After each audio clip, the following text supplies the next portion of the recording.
Javi sacó su primer show. ¿Cuál fue la primera obra que vendiste? ¿Te acordás de eso? No, nosotros ya éramos chicos y ya pobres. ¿Y qué hacíamos? En la Canjeaban. verdulería, no, en la verdulería poníamos nuestros paisajitos copiados de Bruegel, de los pintores impresionistas, versiones, y lo poníamos frente algunas nenúfares había ahí todo. entre las mercaderías. Sí, sí. Y hacíamos rifas y las clientas, Tenía como la éramos rifa, los mellizos, y entonces se vendía. Y después algunas decían, no me puede hacer un paisaje de Quebec, me acuerdo porque hice un paisaje de Quebec. Y nos compraba el paisajito de Quebec. Entonces, la Rambla. Ahí empezamos. Entonces, no, pero en Buenos Aires nada, no existía nada, un mercado para nada. nosotros. Fuimos verduleros, que es una etapa importante. Fuimos verduleros porque mi padre lo echan y compramos un carro. Cabildo y Republiqueta, carro y balanza. Ahí empezamos. Después vino un crecimiento en la feria de la estación Núñez, ya con carro, con caballo, y yo manejando los carros. Bien. Y era una libertad total al lado de una fábrica. ¿Era patrón tuyo? No, nosotros llenábamos de plata los bolsillos así, lleno de plata. Se vendía. Se comía, porque era la época de Perón. Se comía, la gente comía. Bueno, y nosotros con ese dinero compramos libros. Mi papá nos permitía manejar la caja ahí, la plata.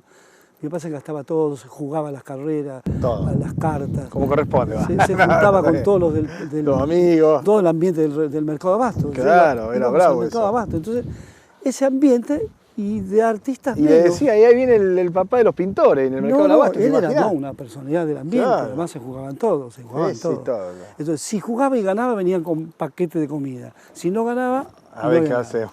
Esa es la imagen que tengo mi papá, entrando en la casa con nada. Y al final, la decisión es irse de Buenos Aires, que ya no había más posibilidades. Y cuando ya tenía 17, 18, 19, había que poner la joroba, había que ir a laburar también. No, de obrero, yo siempre trabajé de obrero. De obrero, ¿qué laburaba? ¿Qué hacía? De todo. El primer trabajo, no, mi padre al final lo echan de la Goya, de la multinacional lo echan, por delegado. Siempre yo me acuerdo de la historia de mi papá y de los obreros, es que siempre había paros. Y cuando había paros no había que comer. Entonces, mis tías, los mellizos, a Rosario. Acá. ¿No? Y después yo lo he visto a mi papá llorar en la mesa porque no había ni plata ni para comer.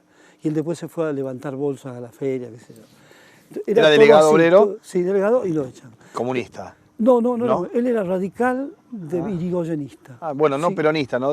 No peronista. Correcto. Pero el grupo de Digo ellos porque era... no siendo peronista, lo más fuerte eran los anarquistas. No, pero o él comunistas. estaba en la línea, él era un delegado muy importante porque era de la sesión Caldera. Ajá. Si Caldera paraba, es Paraba como los tipólogos. Sí, si paran los gráficos, no hay periodistas, no hay nada. Pero antes era si tipografía para, porque mi último trabajo fue el de Imprenta López en Buenos Aires, hasta que me voy unos meses después al Uruguay y no vuelvo más. Nos echan de Imprenta López a todos, se inicia un paro, 3 pisos de Imprenta López era la más importante, y se decide el paro. El día del paro se hacía escalonado, lunes, martes, miércoles, jueves y viernes. Ahí se para todo y bueno, amenazan con todo, nos echan a todos. Entonces ahí yo ya había conectado con Uruguay.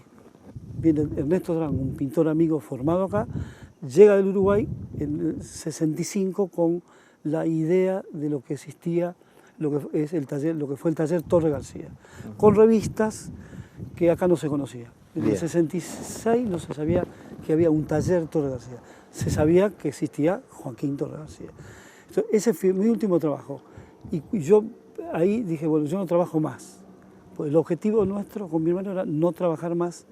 Pero ¿cómo hacíamos? Los profesores, que vivían de profesores y no podían pintar, nos decían, de esto se van a morir de hambre, con esta actividad nuestra. Bien. Entonces uno veía una perspectiva bárbara. Sí, por supuesto. Ahora... La perspectiva era dar clase y ser profesor.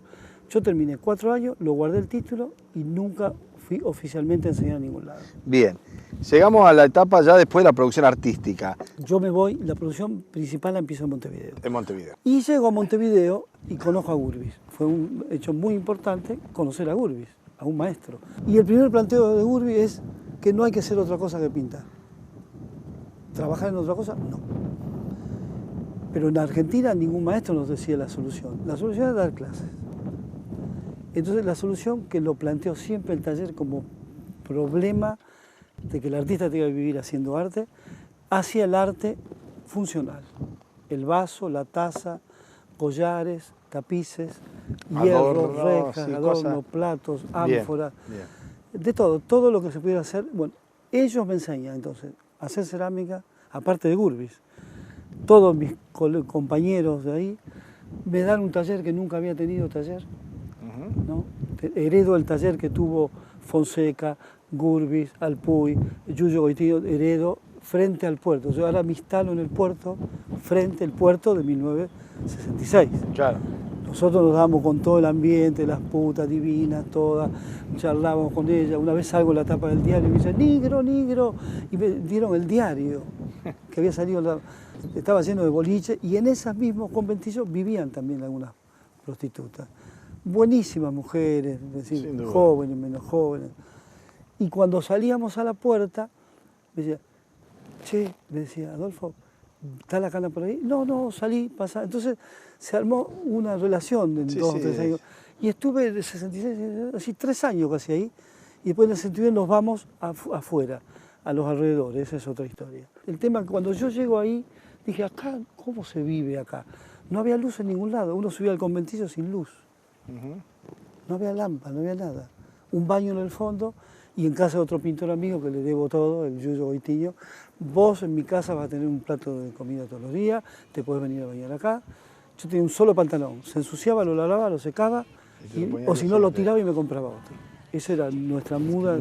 Yo tenía un libro. Yo me acuerdo, compré alcohol de Apollinaire y dije, bueno, o cómo me compro alcohol. Entonces me acuerdo que decidí, me compro alcohol de Apollinaire. Y no comí. Y después comíamos en los comedores públicos porque allá estaba muy organizados los gremios. Entonces había comedores para los obreros, para los otra pobres. cosa, otra conciencia. Siempre había, entonces, o del gremio tal, algunos amigos obreros íbamos a comer con ellos, entramos a la fábrica y comíamos, nadie te paraba. Y bueno, ese amor en un comedor público,